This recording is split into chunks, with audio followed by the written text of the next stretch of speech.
New this morning, Pakistan calls deadly missile strikes by India on the territory it controls an act of war.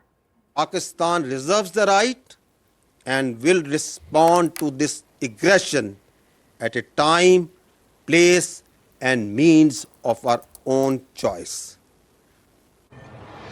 The country says it's asserting its right to self-defense and reserves the right to respond. At least 31 people have died so far following the missile strikes, and they are very much reflective of the rising tensions between two countries the world is watching. And let's take you live to New Delhi next. Ishan Garg is with us this morning. Ishan, lots of new developments. In fact, this is a fast developing situation, and the world is worried. What is the very latest?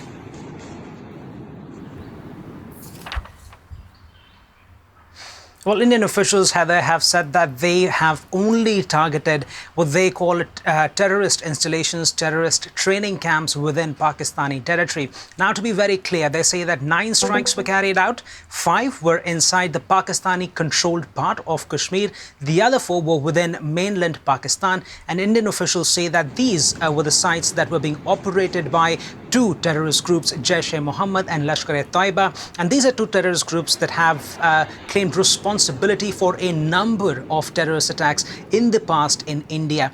What that has led to in the past few hours has been skirmishes on the border between Indian and Pakistani side, with both sides saying that they are accusing each other of violating ceasefire agreements signed back in 1971 when the 2 sides went to war. What that has also meant is that both armies are now exchanging gunfire and also lobbing projectiles at each other. Indian officials have confirmed that about 10 people have died due to Pakistan's firing. Pakistan, on the other hand, saying several more people have died on its side. There have been weeks of tensions increasing, Ishan, and these strikes are sort of the culmination of that, or at least this point in the conflict. Where could things go from here?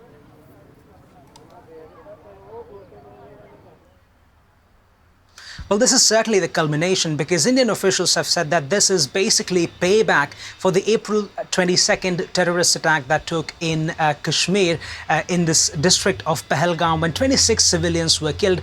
And from that point onwards, we really saw India and Pakistan ties hitting a new low. Diplomatic ties were downgraded very, very quickly. And now it seems like any room for talk or diplomacy has been completely thrown out of the picture, because both sides are now saying that they are ready to carry out retaliation and military responses to each other's strikes. At the same time, we are hearing from international community. We are hearing from countries such as United States, where Secretary of State Marco Rubio has said he has held conversations with Indian and Pakistani officials, urging them to restrain. Similar calls are also being made by China and Russia. But experts here say that this might just be the beginning of a protracted military engagement between India and Pakistan. Ishan, thank you so very much. Ishan Garg from New Delhi.